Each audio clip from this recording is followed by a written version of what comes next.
আমি হাফিজুর রহমান ফরাজ, সবাইকে জানাচ্ছি সালাম এবং শুভেচ্ছা।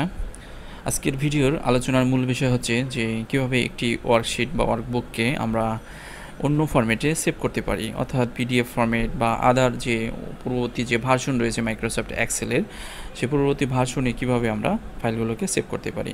আর এটি করার জন্য আমি একটি ফাইল ওপেন করেছি, আপনারা দেখতে পাচ্ছেন। তো এই ফাইলটিকে আমরা সেভ করব পূর্ববর্তী যে ভার্সন রয়েছে মাইক্রোসফট এক্সেলের 2003 বা 7-এর। তো ফাইল থেকে সেভ অ্যান্ড সেন্ডে ক্লিক করবেন। সেন্ড থেকে এখানে আমরা দেখতে পাচ্ছি ফাইল টাইপ।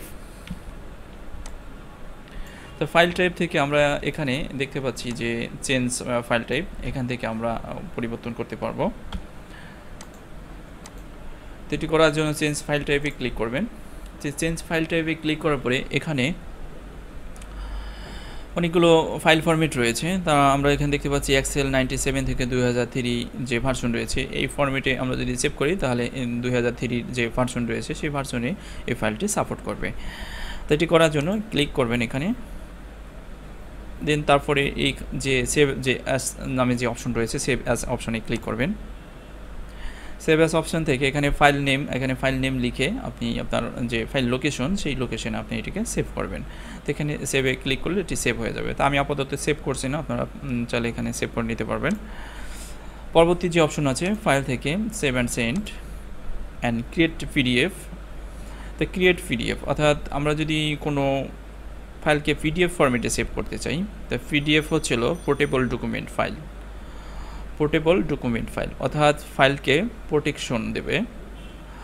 তো পিডিএফ করার উদ্দেশ্যই হচ্ছে যে আমরা যে এখানে যে ফাইল দেখতে পাচ্ছি, তো এই ফাইলটি আমি যদি কাউকে ইমেল করে পাঠাই বা কাউকে যদি দেই, তো সেক্ষেত্রে সে হয়তো এডিট করতে পারবে বা ডিলিট করতে পারবে, কিন্তু পিডিএফ করলে সে এই কাজটি করতে পারবে না।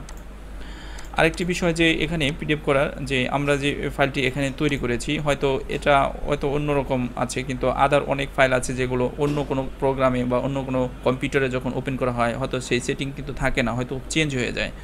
তো সেই ক্ষেত্রেও আমরা কি করতে পারি, পিডিএফ তৈরি করতে পারি। তো পিডিএফ করার জন্য আমরা ফাইল থেকে সেভ অ্যান্ড সেন্ডে যাব, দেন ক্রিয়েট পিডিএফে ক্লিক করব। দেন ক্রিয়েট পিডিএফে ক্লিক করার পরে এখানে আমরা ডেস্কটপের উপরে ক্লিক করে সেভ দিচ্ছি, desktop. Then sales report on নামে পিডিএফ ফরম্যাটে এটি সেভ দেবো, দেন পাবলিশে ক্লিক করে এটি সেভ দিচ্ছি। ডকুমেন্ট নট সেভড, বিকজ এটির কারণ কি একটু দেখি। আবার সেভ, আমরা একটু নামটা চেঞ্জ করে নিচ্ছি, দেন পাবলিশ, ওকে। তো অলরেডি সেভ হয়ে গেছে, নামে একটু সমস্যা ছিল। তো আমরা এখানে দেখতে পাচ্ছি যে পিডিএফ ফরম্যাটে সেভ হয়ে গেছে। এটিকে যদি আমরা ওপেন করি,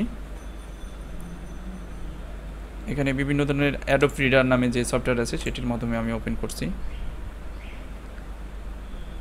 আপনারা দেখতে পাচ্ছেন এখন যে এই ফাইলটি সুন্দরভাবে পিডিএফ ফরম্যাটে ওপেন হয়েছে। আশা করি সবাই বুঝতে পারছেন যে ফাইল টাইপ কীভাবে পরিবর্তন করতে হয়, কীভাবে পিডিএফ ফাইল ফরম্যাটে সেভ করতে হয়।